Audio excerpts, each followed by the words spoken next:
Hey friends, what's up? Welcome to Season 5 preview where we go over every single hero in Season 5 with the new balance patch. Like last time, I'll make this list about every single rank. Heroes that are not necessarily amazing in top 500 could be pretty good in bronze, so I'll take the average over every rank. Not the biggest balance patch this season. There were some pinpoints addressed, which we'll get into in a second.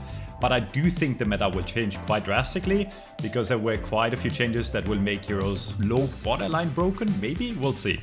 Anyways, Ana got no changes in Season 5. She's still a pretty solid support. She's great against Junker Queen, and Junker Queen, just a preview for later on, Junker Queen is still really good, probably the best tank in the game. And in a Junker Queen meta, Ana can make use of her anti really well. That being said, Kiriko is also really good, right? So unless you want to run something like Ana Kiriko, Ana by herself is not as good as Kiriko in most situations. She's still really playable. I would say B+ tier, maybe lower A tier, debatable where it is. I'll put her in like the upper tier of B, she's really good. Ashe, no changes again. That being said, other snipers, Widow, Hanzo got some nerfs. Ashe has been solid last season, not amazing, but she's still solid. Honestly, with the Widow nerf, I could see Ashe moving up in the tier list. I'll talk about the Widow changes in a second. They're kind of hard to evaluate. Actually, I'll put Ashe in lower A tier. I'm gonna go out on a limb here and say that Ashe is gonna see way more play in Season 5 overall. Baptiste, yeah, dude, Baptiste was in like a state for the majority of Overwatch 2 where he wasn't amazing, and then they kept on buffing him, right? They made the cooldown of immortality shorter, they gave him more burst healing. He's an insanely high carry potential support. When people come into my chat and ask me, what support should I pick to carry? I always say either Kiriko or Baptiste. The utility he has is insane, the damage he has is insane, the healing he has is insane. Baptiste is a super solid pick. Not the best support, arguably, but definitely top 2 or top 3. Bastion, here we're getting into the niche.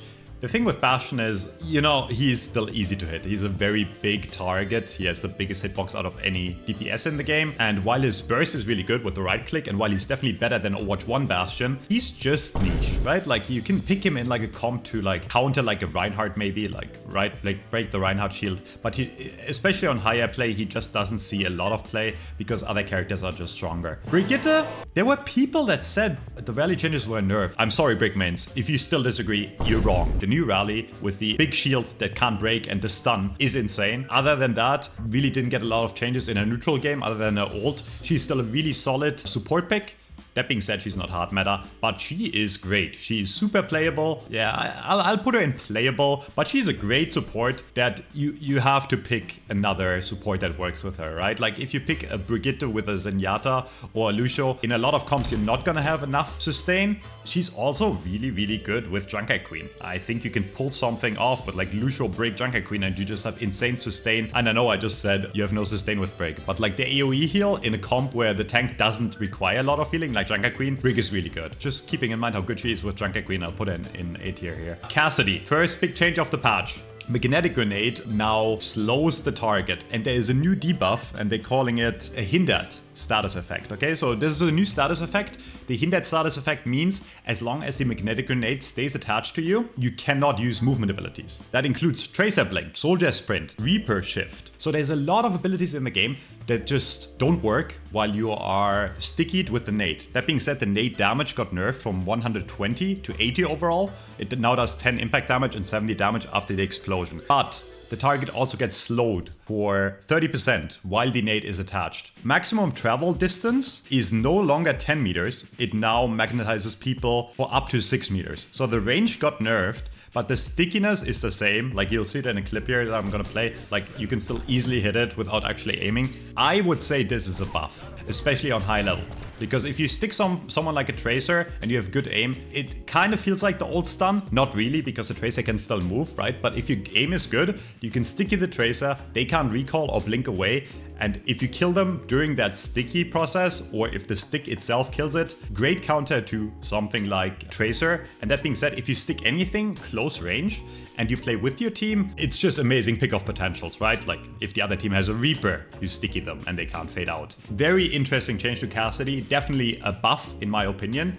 and he was really broken when the nade did insane damage, right? Then they nerfed it last season, and now he was pretty mediocre in Season 4. He wasn't great. I do think this is gonna bring him back into the meta, especially with the sniper nerfs. Doomfist, no changes. A solid pick against Junker Queen. When I say solid pick, I don't mean it's a counter, but a really good Doomfist can outplay a Junker Queen. You can cancel something like Junker Queen ult, right? You can cancel the axe swing with your punch. I've seen a lot of Doomfists on the ladder actually really outplay Junker Queens and make work of the hero. Don't get me wrong, Doomfist is not a great hero in general, but he's really good against Junker Queen if you play him correctly. So he is definitely a very good tier.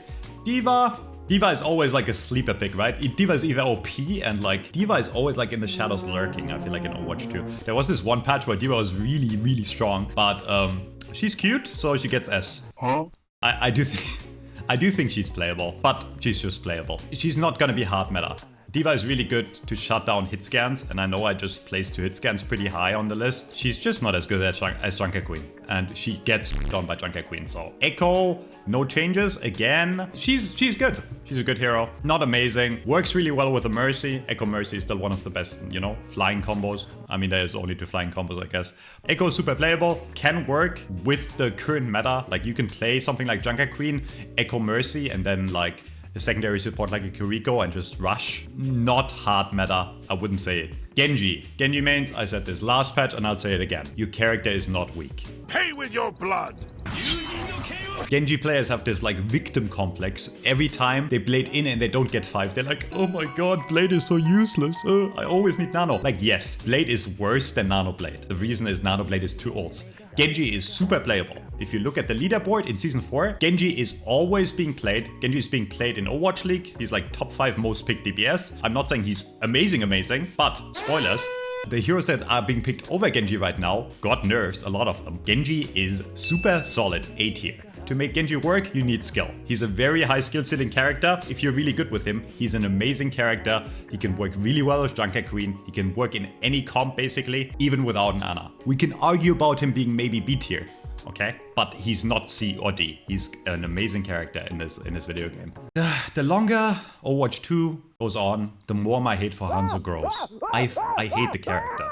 I called Hanzo easy in my last tier list and people gave me shit for it. I stand by what I said. Most Hanzo players, okay? Unless you're Arge or Lars or someone, okay? Like the best Hanzos in the game. They just sit in the back and spam and they get free value. Bing, bing, bing. Oh, headshot. I got a kill. I'm not saying Hanzo is super easy, but he's one of the easier DPS characters. He's amazing on longer range maps. He doesn't require as much mechanical skill as other DPS, but he's super solid. And he did get a nerf. Sonic Arrow, there's like a sound like bing. Is all I have left. And the enemy team can now hear that sound. So it should be way easier for the enemy to figure out if there is a Sonic on them. And the reason the devs gave for that change is to make it easier to counterplay, to make it less random to just get locked. Because if you don't know the Sonic is around the corner and you walk around the corner, you die against the Hanzo, right? And also his Storm Arrow, so his normal primary fire, maximum damage got reduced from 125 to 120. That means a headshot, which is ×2 multiplier, now does 240 damage instead of 250. Wow. Which means the only thing really changing is he's not going to be able to one-shot headshot 250 HP characters anymore. Which is Bastion, Reaper, Mei. But the thing is, Mei is actually quite good now. And we're gonna go over Mei in a second. That's an interesting nerf to Hanzo. I don't think it's gonna change him much. But it will matter if the meta turns out to be Mei. So I will put Hanzo in B tier in this case. Moving on, yeah, that character is, yeah, okay, Junkrat, yeah. Junker Queen got the biggest buff ever last season. By far the best tank Overwatch ever had. And now she got a nerf. So the ultimate cost got increased by 15% because Junker Queen was so OP, you know, since mid-season patch. When I played end of season 4, Junker Queen would just ult every single fight. It really felt oppressive. And also the commanding shout, temporary health for herself is now 150 HP instead of 200. Not the biggest deal. Still OP. Still the best tank in the game. The only time you don't play Junker Queen is if you want to style on them with Doomfist, or if there's like a map with a lot of high ground where you can't play Junker Queen as well. But no, she's OP. Blizzard, I don't know what you're smoking. Like, why make the character so broken? Like, she needs way more nerfs to actually be back to balance, to where you can actually pick other tanks. Like, if you would try to play Reinhardt right now against a Junker Queen, unless you're like a god Reinhardt like Bowie, you're gonna lose. The issue with her is not only that she does insane damage, she also can't die and she can heal herself. You don't even need supports to play Junker Queen. I've had fights where both supports die on one team and the Junker Queen still wins the fight by just, oh, bleed. Hey, I'm having all my HP back. I'm full HP again. Nerf the character. Like, I was complimenting Blizzard for the Season 3 balance patch, which I think was the best balance patch we ever had in Overwatch. But this character needs to be nerfed. Kiriko, still easy S tier. Highest skill ceiling DPS in the game probably, other than Baptiste. Kiriko also really good with Junker Queen or against Junker Queen because you can, you know, cleanse the bleed, cleanse the ult. Nothing more to be said. We all know at this point Kiriko is really good. Kitsune Rush is good.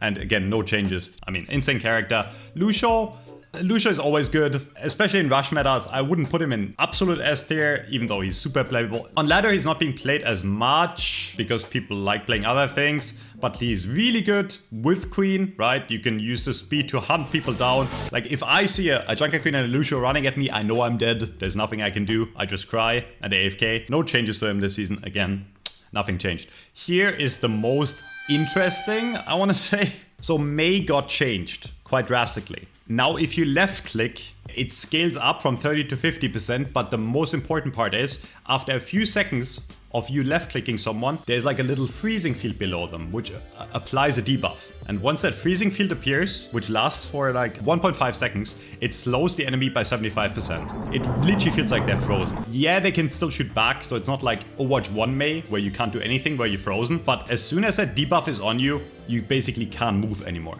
Like, you are slow as a snail. The funny thing is, after that, the secondary fire that Mei has an additional detonate effect. It's like a shatter effect, right? Imagine you're frozen and then you shatter. So the way you play Mei now is, you left click the enemy until you see that debuff, then they can't move away anymore, and then you right click them once and they will die. It feels like old Mei freeze. That being said, I'll give the devs a plus for this one, because she doesn't feel as frustrating still, because you can still shoot back at least. Like, so there's a slight chance you might hit a headshot before she right clicks you. Mei is back in full force. Funnily enough, Mei was already being played in Season 3 because she's really good with and against Junker Queen. Again, Ice Wall can stop the enemy from retreating, can stop the Junker Queen from running into you. Mei meta, Season 5. Time to play the Frozen theme. Let it. The catch is, the one thing that got nerfed is the freeze, or the left click, sorry, only does 55 instead of 100, which sounds like a lot. People are already complaining on the forums. Oh my god, Mei left click, it does. The thing is, it doesn't matter how much damage left click does. All that matters is, you apply the left click until they debuff, and then you right click them once and they're dead. It's better than before, by far. It will stop people from playing the game again. Once you're frozen, there is no escape. Mercy is just Mercy. Mercy is solid. The issue with Mercy is always she needs a hit scan that benefits from the damage boost. Mercy without damage boost is nothing. Super playable with Echo, with Pharah, and now with Ashe again. She's not being played in Overwatch League. That being said, I do think in lower ranks she's amazing if you have a good DPS player on hit scan or Pharah. Moira.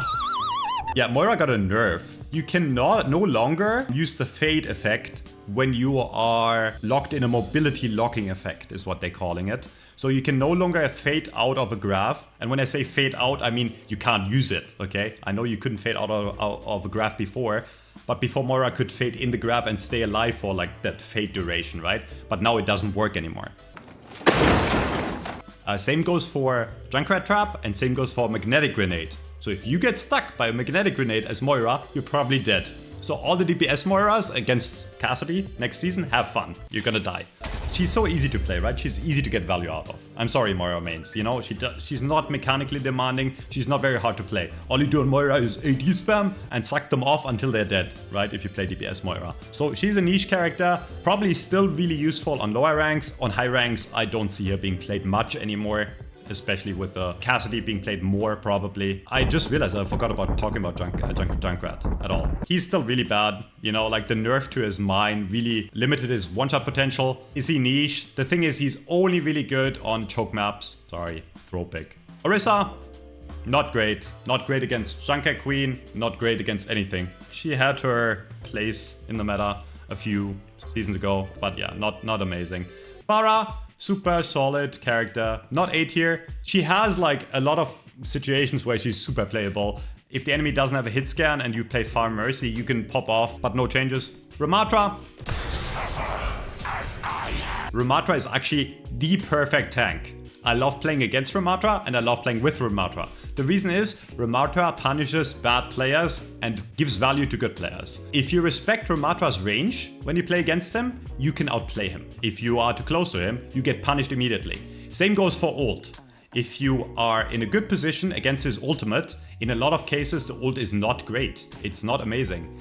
But in low ranks, the ult kills everyone because everyone is like just like in his like ult for 5 years and then they die, you know, and then they're like, oh my god, Ramatra OP. Like he's really good, but he's also really fun to be for me to play against because he has so much outplay potential. If you want to get better at the video game, play against Ramatra a lot. I know you can't control what the enemy tank picks. You could be like, hey, can you play Ramatra? Probably my favorite character they added in Overwatch 2, honestly. Ramatra, super solid, playable, but again, gets killed on by Junker Queen, and that's all we need to know for this meta. Reaper, no changes. I'm gonna put him in playable, because he is playable with Junker Queen. He is playable in Rush, and he is okay against Junker Queen. Like, he's playable. Reinhardt, yeah.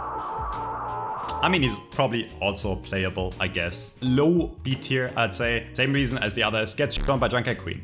And the thing with tanks is, now that there's only one tank on each team, if you don't play Junker Queen, you're just throwing. The meta right now is what counters Junker Queen. And if it doesn't counter Junker Queen, it's not playable. I've seen Ryans make it work against Junker Queen. Like, the one thing you have is your Shatter, right? If you play against Junker Queen, they usually don't have something to block your Shatter with. But he's just not amazing. Roadhog, bup, that's all we need to know. Actually, he got a buff. Roadhog got a bigger...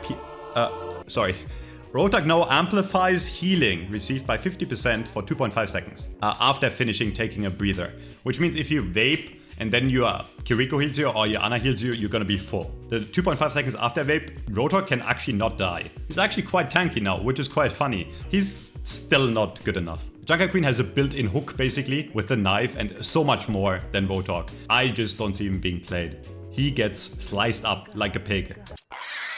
Sigma, super good. On poke maps, where Junker Queen cannot close the distance fast enough, Sigma is meta. When I say poke maps, I mean very long-range maps that are very linear. Like Circuit Royale, Havana, First Point, and Third Point, like Junkertown, right? So Sigma, super solid tank, as long as Junker Queen cannot close the distance fast enough. Very good, because he is meta on certain maps. Sojourn, still super solid, and funnily enough, I think we'll see her come back into the meta more with the Widow nerfs. That being said, I do realize that Sojourn is not being played a lot on the ladder, and I think the reason for that is she's actually a really hard character to play. Like, everyone complained about her for a good reason, but now that she's like actually pretty balanced, she's hard to play. You need to be really good on the character and really good mechanically to get value out of her. But if you go up against a good Sojourn, she is scary, and I do think we'll see more of her than last season. This character has been my main for 7 years. This is the first time where I called him the worst DPS in the game. He did get that recoil buff, but he's just not playable because he does not do enough damage to kill anything with burst. Soldier's strength has always been his damage over time. What happens in a meta like Junker Queen meta, where everyone heals for so much, your damage over time doesn't matter because everyone is gonna be back to full HP. You cannot kill a Junker Queen. As soon as you're a tiny bit too far forward, you die against Junker Queen. He loses out in 1v1s against basically any DPS now. He is the worst DPS in the game. Blizzard, please buff Soldier, give him 19 damage or 20. If any of the devs are watching this, can we rework Visor to remove auto aim and just make it like do more damage, or make it so you're able to shoot while sprinting? Because then the character would have a high skill ceiling ult that would actually be good. Right now, Visor on high level, you pop it, they run away, and you do nothing. Visor is one of the worst ults in the game. His damage is one of the worst in the game. He's just awful. Sombra? Here, I'll put her in A tier. The thing is, Sombra is hard meta in Overwatch League. In coordinated top level play, if your team plays with you, she's insane. She has so much utility, EMP is amazing. If you play with her and she uses her hack properly, she's amazing. Barely see her on ladder because, let's face it, ladder play, even up to GM or top 500, people play like clowns, nobody plays together, you don't get value out of her. I feel like the higher the SR, the better Sombra becomes. She's really good at shutting down certain heroes like Wrecking Ball. She's really, really good, but she will never be amazing in a non-coordinated play, so ranked, because of the way her hack works. And I think the devs realize that because Sombra is getting a rework in season 69. Still super solid character, and you should actually give Sombra more of a chance. I think she can carry. Symmetra, solid. Not much to say, nothing changed. I don't know. Symmetra has arguably the best DPS ult in the game, which funnily enough is a shield. Tanks are OP, nerf Blizzard. Situational, playable, okay. Torb, if you want free value and you don't want if you wanna drink a coffee while playing with one hand, place the turret in a proper spot, spam into the right direction, and you get value out of the character. Easy. Gets stronger the worse the enemy team is. Turret does half your job. Free SR. Ask OG Pure. Tracer got a nerf. Tracer probably was the best DPS before this nerf. Now, her damage didn't get changed. Her cooldowns didn't get changed. They have a new approach here at Blizzard Entertainment, which is A, cancel PvE, and then B, nerf Tracer's bullet spread. Interesting. I don't know why, but that's what they're doing. Her effective range is gonna be lower. You need to be a bit closer to get the full damage in, which that's honestly a good nerf. I like it. Like last time they nerfed the damage, she was really bad. I'm glad they're staying on the same damage and nerfing her spread. That being said, I do think Tracer should always be one of the best characters. Call me biased, but I think she's the hardest character in the game. And like, you know, if you're insanely good and you're mastering the hardest character in the game, you should be rewarded.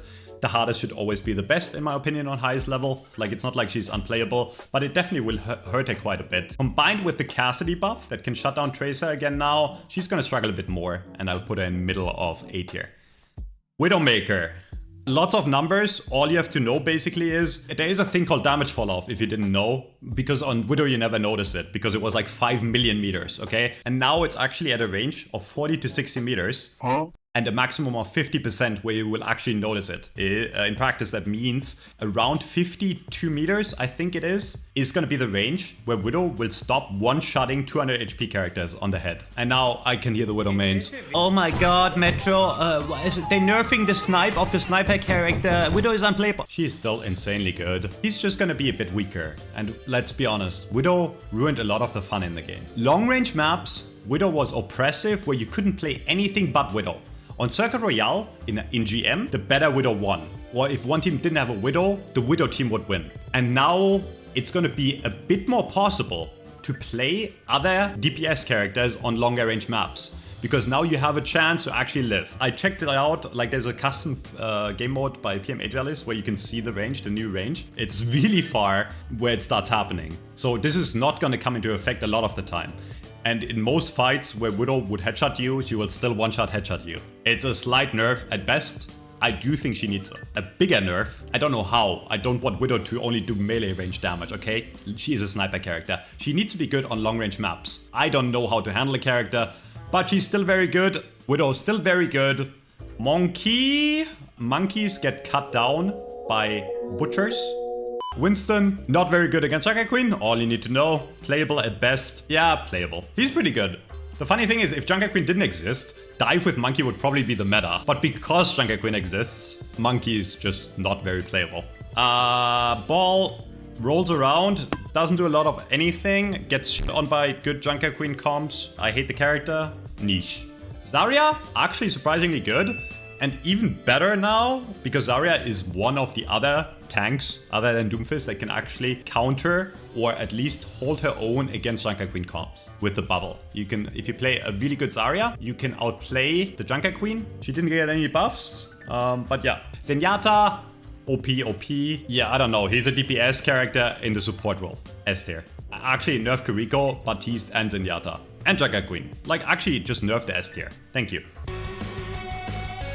Last character, Lifeweaver got 5 million buffs again. And surely he's gonna be good now, right? The maximum healing of his Blossom left click got increased from 65 to 75.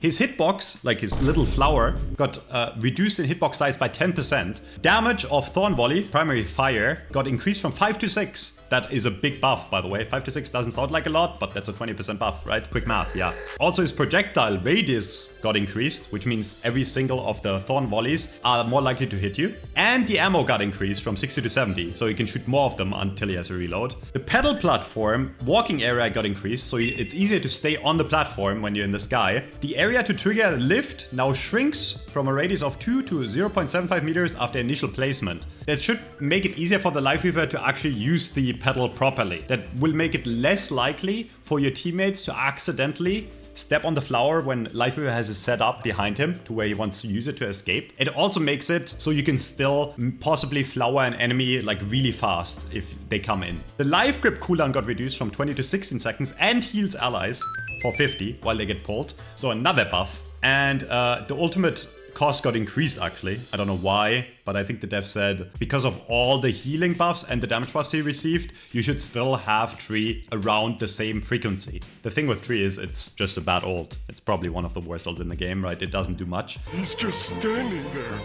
But that being said, this might, I said this last time and I was wrong, this might make Lifeweaver playable. It feels like when you have to 1v1 a DPS, like if you have to use your Thorn Volleys, you can actually at least scare them away. You're not gonna necessarily win the 1v1. You will do a bit more damage. You will provide even more healing. Now the healing is really good now, actually. Yeah, buffs on every front. Lifeweaver might be playable. Before he was the worst character in the game, by far, ever, right? Might be playable. Hopefully. That's it for my Season 5 preview. I didn't want to make like all, like, you know how every YouTuber made, or every streamer YouTuber made the drama videos about Overwatch. I think it does suck that PvE got cancelled, or part of it, right? There's a lot of people that have been looking forward to the replayable PvE. It's not happening anymore. It sucks. Until Season 6 we have nothing. This season is the Battle Pass, some event that's coming up, which I'm sure is going to be fun for 1 or 2 playthroughs and then you're over it. We're not getting a hero or a map this season. That being said, I am really hopeful for Season 6. We're finally gonna see the start of the campaign, which is still happening, right? The main story of Overwatch 2. So we can turn the ship around. I'm still hopeful. And Season 6 is also gonna introduce another character and a new game mode, a core game mode. Core game mode means a mode you will play in quick play and comp. Super excited for Season 6. But for Season 5, man, we're gonna take it slow. I'm gonna do more VOD reviews and other things, but like content-wise, Overwatch is doing pretty poorly right now. It is kind of disheartening because I love the game and I want the game to do well. I love Overwatch and I want the game to succeed. It's just kind of tough right now, right? Like, let me know how you feel in the comments if you care, if you're still watching. But I appreciate you guys. I will stick to Overwatch until at least Season 6. I'm not saying I'm not gonna be dramatic and be like, if nothing changes, I'll quit. I love Overwatch. I've played the game for 7 years and we had a lot of ups and downs, a lot of downs. And I still believe in the devs, but it's kind of hard right now. That's about it. Let me know how you feel and I'll see you in the next video. Boop, boop, boop. Bum, bum.